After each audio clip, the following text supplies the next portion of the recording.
નમસ્કાર મિત્રો, સ્વાગત છે તમારું અમારી YouTube ચેનલમાં। તો મિત્રો, ગુજરાત સેકન્ડરી એજ્યુકેશન બોર્ડ તરફથી ધોરણ 12 ની પરીક્ષાનું પરિણામ જાહેર કરી દીધેલ છે। તો જે વિદ્યાર્થીઓએ ધોરણ 12 ની બોર્ડની પરીક્ષા પાસ કરેલ છે તેના માટે અગત્યની યોજના વિશે આજના વિડીયોમાં ચર્ચા કરીશું કે જે યોજનાનું નામ છે લેપટોપ ખરીદી પર સહાય યોજના। મિત્રો, આ યોજના અંતર્ગત વિદ્યાર્થીઓએ લેપટોપની ખરીદી કરી હોય તો ₹25,000 ની મર્યાદામાં સહાય આપવામાં આવે છે। યોજના વિશે આપણે તમામ પ્રકારની માહિતી એક જ વિડીયોમાં મેળવશું, જેમ કે યોજનાનો લાભ કોને કોને મળવા પાત્ર થશે, યોજનાનો લાભ મેળવવા માટે અરજી ફોર્મ કઈ જગ્યાએ ભરવાનું રહેશે, યોજનાના નિયમો અને શરતો શું રહેશે। પરંતુ તે પહેલા વિડીયો ગમે તો લાઈક અને શેર કરી દેજો, ચેનલમાં નવા હોય તો ચેનલને સબસ્ક્રાઇબ કરી દેજો। તો ચાલો મિત્રો, વિડીયોની શરૂઆત કરીએ। તો મિત્રો, આજે લેપટોપ ખરીદી પર સહાય આપતી યોજના છે તે ગુજરાત સરકારનું જે શ્રમયોગી કલ્યાણ બોર્ડ છે તેના તરફથી અમલમાં મૂકવામાં આવેલી છે, જેથી કરી સ્વાભાવિક છે કે આ યોજનાનો લાભ છે તે ગુજરાત રાજ્યના જે શ્રમયોગીના બાળકો છે તેઓને જ મળવા પાત્ર થશે। તો સૌથી પહેલા આપણે ચર્ચા કરી લઈએ યોજનાના મુખ્ય હેતુ વિશે કે આ યોજનાનો મુખ્ય ઉદ્દેશ શું છે।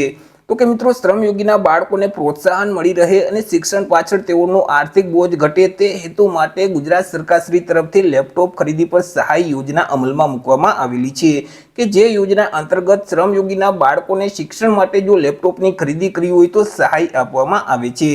ચર્ચા કરી લઈએ આપણે યોજનાના નિયમો અને યોજનાની શરતો વિશે કે આ યોજનાના નિયમો કેવા રહેશે અને યોજનાની શરતો શું રહેશે। તો કે વિદ્યાર્થીઓએ ધોરણ 12 બોર્ડની પરીક્ષા પાસ કરેલ હોવી જોઈએ અને સાથે સાથે ઓલ ઓવર 70% કે તેના કરતા વધારે પર્સન્ટાઇલ મેળવેલ હોવા જોઈએ। જે વિદ્યાર્થીઓએ 70 કે તેના કરતા ઓછા પર્સન્ટાઇલ મેળવેલ હશે તેવા વિદ્યાર્થી આ યોજનાનો લાભ મેળવી શકતા નથી। તે સિવાય ધોરણ 12 બોર્ડની પરીક્ષા પાસ કર્યા પછી આગળ પ્રોફેશનલ કે ડિઝાઇનિંગનો સ્નાતક લેવલનો જો કોર્સ કરવો હોય તો અહીં મિત્રો લેપટોપ ખરીદી પર સહાય આપવામાં આવે છે। કેટલી સહાય મળવા પાત્ર થશે તેના વિશે ચર્ચા કરીએ તો કે વિદ્યાર્થી જે લેપટોપની ખરીદી કરેલ છે તે ખરીદ કિંમતના 50% લેખે સહાય આપવામાં આવશે અથવા તો વધુમાં વધુ ₹25,000 ની મર્યાદામાં સહાય આપવામાં આવશે। બે રકમમાંથી જે રકમ ઓછી હશે એટલી સહાય મળવા પાત્ર થશે।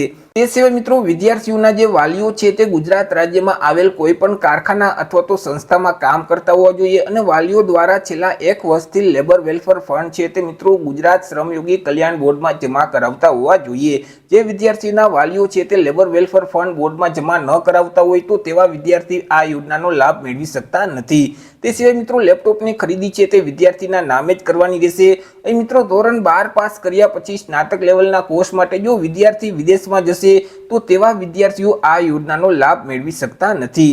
તે સિવાય મિત્રો, અરજી કઈ જગ્યાએ કરવાની રહેશે અને અરજી ફોર્મ કેટલા સમયગાળા સુધીમાં ભરી દેવાનું રહેશે।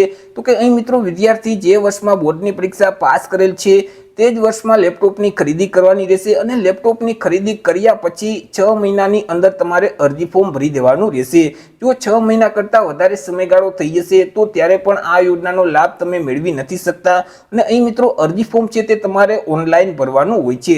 જે મિત્રો, સન્માનનું પોર્ટલ છે samman.gujarat.gov.in નામની જે વેબસાઇટ છે તે વેબસાઇટ ઉપર જઈ તમારે ઓનલાઈન અરજી ફોર્મ ભરી દેવાનું રહેશે। મિત્રો, વર્ષ 2024માં જો તમે બોર્ડની પરીક્ષા પાસ કરેલ છે તો હાલ અત્યારે ઓનલાઈન અરજી ફોર્મ શરૂ કરવામાં આવેલા છે। તમે મિત્રો, લેપટોપની ખરીદી કરી અને 6 મહિનાની અંદર આ યોજનામાં ઓનલાઈન અરજી ફોર્મ ભરી અને યોજનાનો લાભ મેળવી શકો છો। તો આવી રીતે મિત્રો, ગુજરાત રાજ્યમાં આવેલ જે શ્રમયોગીના બાળકો છે તેઓએ ધોરણ 12 બોર્ડની પરીક્ષા પાસ કરેલ હોય અને આગળ તેઓએ સ્નાતકનો અભ્યાસક્રમ કરવો હોય તેના માટે લેપટોપની ખરીદી કરવી હોય તો સહાય આપવામાં આવે છે।